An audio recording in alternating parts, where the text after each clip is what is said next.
Sir, may now please make a reply to the debate. अब बैठिए बैठिए बैठिए. Madam, may I, through you, thank the entire House for the remarkable support and encouragement that I have received. In my personal life, I am a very humble man. But the voice that I represent today is not my voice. It is a united voice of this country, aptly articulated by various sections of the House. When I look to friends sitting in front of me or on my sides or the back, I think this is one of the great occasions when India's one voice is being raised. And that is India's strength. India has one more strength also, and that is the ethos of India. We don't use harsh words, we don't use strong words, but we say with all utmost politeness what we have to say, and that has been the general policy so far as Indian diplomacy is concerned, not followed by me, but by my predecessors also in office.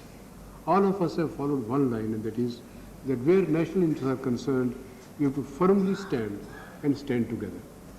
I must thank you, therefore, all the leaders of various parties, all my leading members from all sides of the House, who have expressed their views so eloquently and so firmly.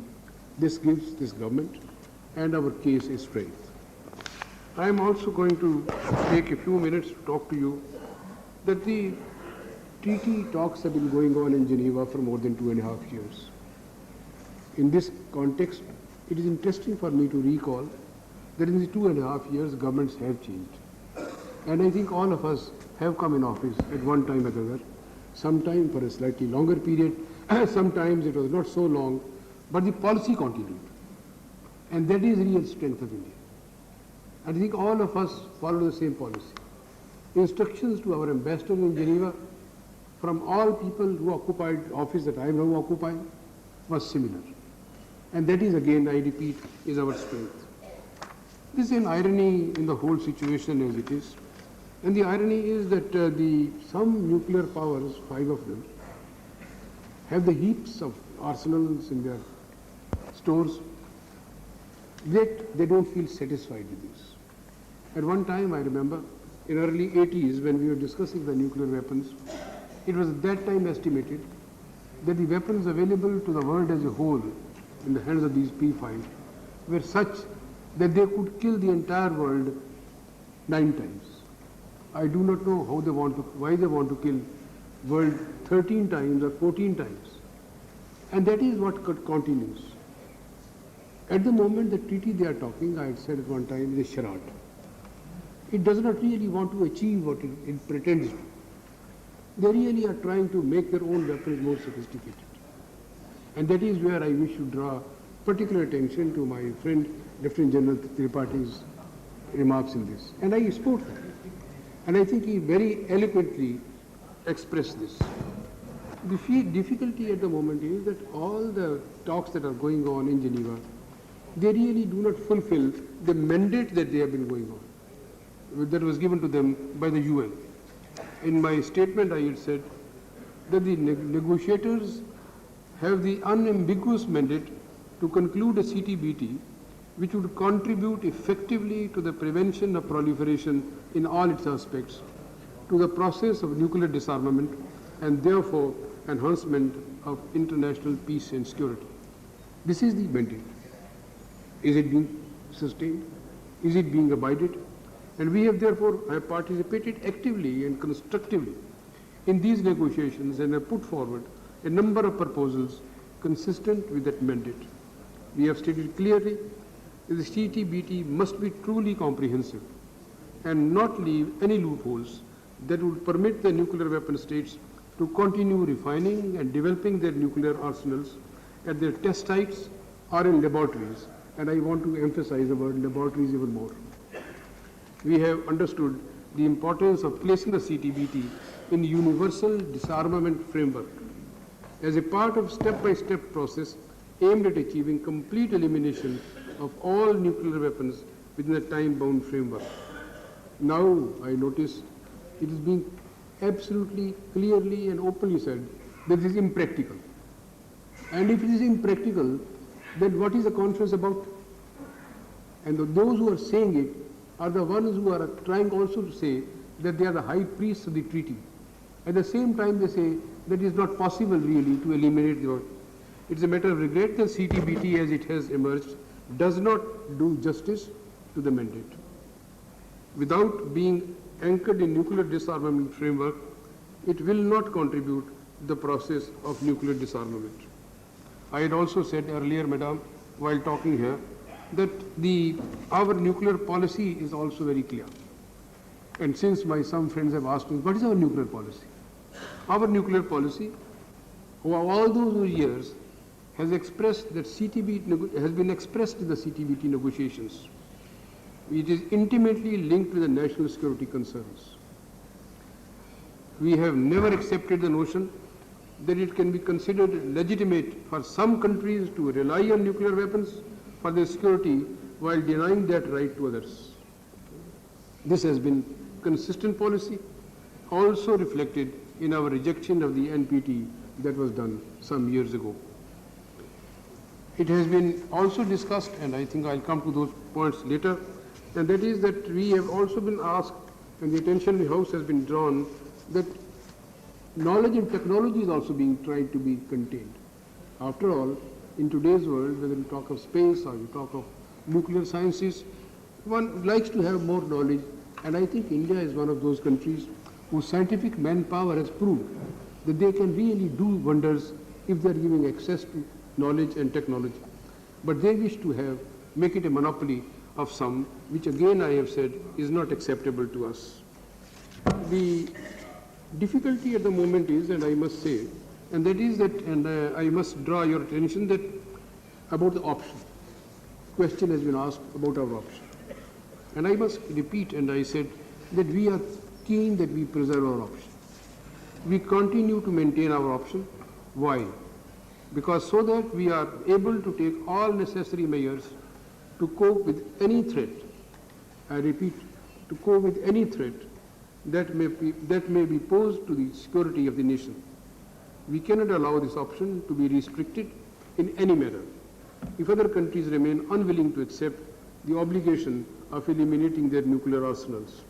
We are deeply conscious of the fact that other countries in our region continue their weapons programs, whether openly or in clandestine manner. This is a situation that we are faced with, and that is why option is being preserved. I'll come slightly later to reply to that question which was asked as to when and how the option will be used.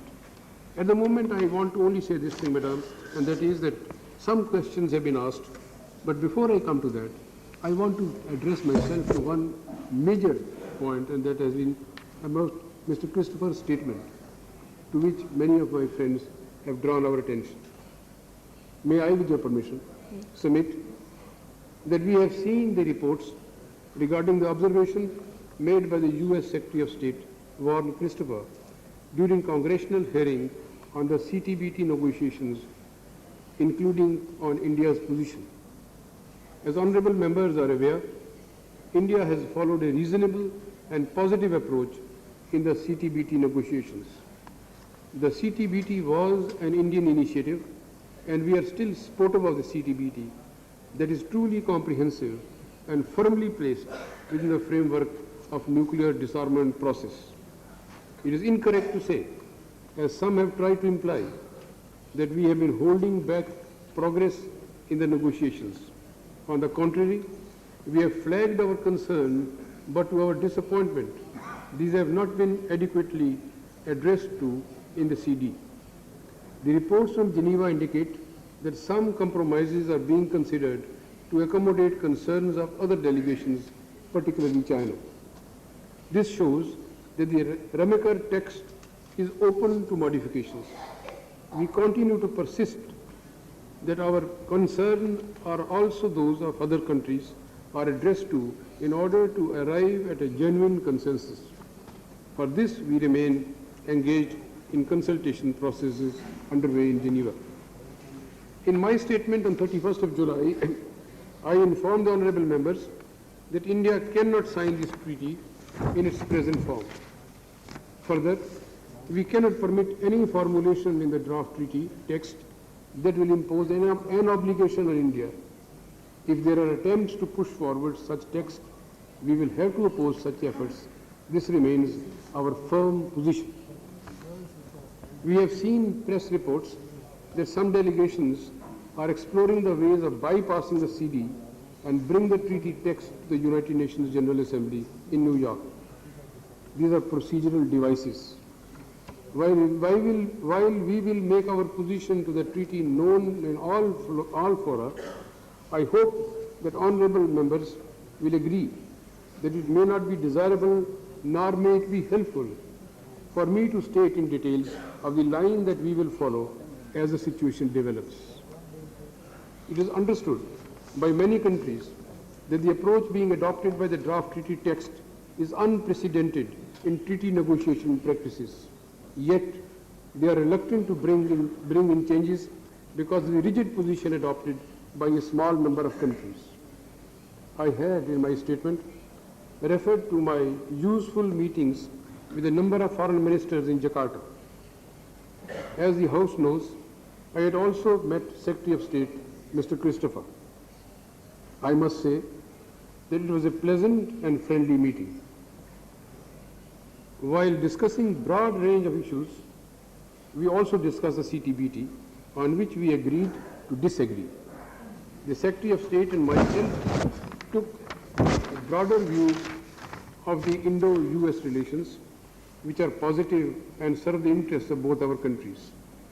In this positive spirit, both of us agreed that differences on a single issue should not have impact on what is otherwise a fruitful and a mutually advantageous bilateral relationships. This was also the upshot of my talk with various foreign ministers with whom we had differences on issue of CTBT, but all of them emphasized that the broad framework of bilateral relationships must continue and be sustained. Well, some friends have asked a question, and I think I am now referring to the 2 or 3 questions which my friend Lieutenant General Tripathi had asked. Tripathi ji had asked about our nuclear option and what will be the right time to exercise it. I have indicated that we are fully conscious of the evolving security situation. Honourable members are aware that after demonstrating our capability, we have followed a policy of restraint. The right time is a complex issue and would require a detailed discussion of our national security environment and the national security doctrine and policies. All I would like to say at this stage is that the government is fully committed to sustain the nuclear option. He had also asked me about a question about whether we are softening our stand on the CTBT. If I have to repeat, I would also like to again state my position, as I did on 15th of July, when I had stated that India cannot accept the draft treaty text in the present form. What I have stated 2 days back is with the relevance to the language relating to entry into force, which is a matter of immediate concern for us. I had informed the House that we will not allow such language to go through in the Conference on Disarmament because it attempts to impose an obligation on India despite our clearly stated position. In my bilateral discussion in Jakarta, I have clearly conveyed we will be obliged to block the consensus in the CD. This has also been conveyed in Geneva on 29th of July by our ambassador. Another question which again Lieutenant General Tripathi had asked was that our blocking efforts in UN General Assembly, what will happen? As I have stated already, at present negotiations are going on, and we are hoping at making efforts to make others see the sense of what we are saying. While this would be an unprecedented step if efforts are made to bypass the CD, it is permissible under the rules, maybe it is, but I will not like to spell out further, as I have said just now, as to how we would respond when a situation like that arises. My attention was drawn to the statement made by my very revered friend, Shri in Calcutta. and I don't have to say the respect that he has in my mind in all these years. I have seen the statement about a nuclear apartheid, and I share his feelings. And therefore, the government policy in CTBT reflects what Shri Atal Bihari Vajpayee had said. Malikaruddin may not be here, but he had also raised some points. He is a very experienced person. He has been in charge of defense in this country for a long time. I think I will not go into all questions, but one of the points that he had made was that whether we should have a joint resolution of the parliament or not. This question was also found expression in the other house as well. Well, I would not like to say last word on this. I would like to watch the situation as it develops, and maybe a stage might come when we will have to express our feelings unitedly and in unity when we want to pass a resolution. But I would, for the time being, like to watch. Honorable Mr. Shri Roopchand had also asked me whether we were taking any diplomatic offensives in this situation or not. And I had said that I have written to all foreign ministers of the world about our stand. And we are in touch with most of them even now. And as I said in last statement, I had met a large number of foreign ministers during my stay in Jakarta. Mr. Swell, I don't know if he's in the house, he had asked me about our international monitoring system. And I would like to inform the members that on 26th June, we had conveyed to the Conference on Disarmament that India would not be in a position to be associated with the international monitoring system. We gave notice of withdrawing out stations that were supposed to be the part of the IMS. This was noted, and there was no Indian stations now listed in the IMS list. I must clarify that IMS will only come into being after CTBT is signed. Earlier experimental networks were explored in which India has also participated. We have our own seismic stations under the Department of Atomic Energy and Science and Technology. These stations enable us to monitor developments such as the recently conducted Chinese nuclear test. I would also like to add that the observations made regarding nuclear weapon states that they continue to, regarding the vertical proliferation, I think in this I have already expressed my opinion. Some friends had asked about whether there is any new text of the CTBT. No, it is the same old text. So therefore, the question of our revising our opinion about it does not arise. My friend Shri Jaswant Singh, for whom I have great regard for his knowledge and his eloquence and his in-depth understanding of situation, he had raised some questions, and a number of points related to procedures of the Conference on Disarmament and the UN General Assembly. As I mentioned, the manner in which this treaty is being negotiated is unprecedented. While we can block the consensus in CD, the UN General Assembly may like to take the issue de novo, but I would not like to go more in this, as I have said. It is better that I do not say more at this stage till we are confronted with that situation. My friend Mr. Prithviraj Chauhan has also asked me about the peaceful nuclear explosion in the CTBT. I should mention that China's position he had asked me. China had raised a point in the discussion that peaceful tests may be permitted. And I think that is the misunderstanding about that. China had sought this option only for the 5 powers and not for others. And that is why you could not support China. Peaceful nuclear explosion, if they are to be allowed it, they should have universal application. China wanted this only for the 5. And that is why, I repeat, we could not go with that. This, I think, in saying this, I have almost covered all the points that my friends have raised. But before I sit down, may I say one thing, that the strength of India basically is its unity. And that is where we stand today. And I think unitedly we are saying something which is having effect. And this united voice is not only strong, it is firm. And also it is decisive. We have, and I have on your behalf, and that is my strength if at all, that on your behalf I have said that we shall not dilute our stand. So kindly don't get diluting our stand or we are weakening our stand, not at all. We have clearly defined our parameters. We know what we stand for. We have completely understood with the help of all of you what is our national interest and what are our security concerns. And I promise you on behalf of myself and on behalf of the government, or if I may have the courage to say on behalf of all of you, that we shall stand together and shall safeguard our interests. Thank you.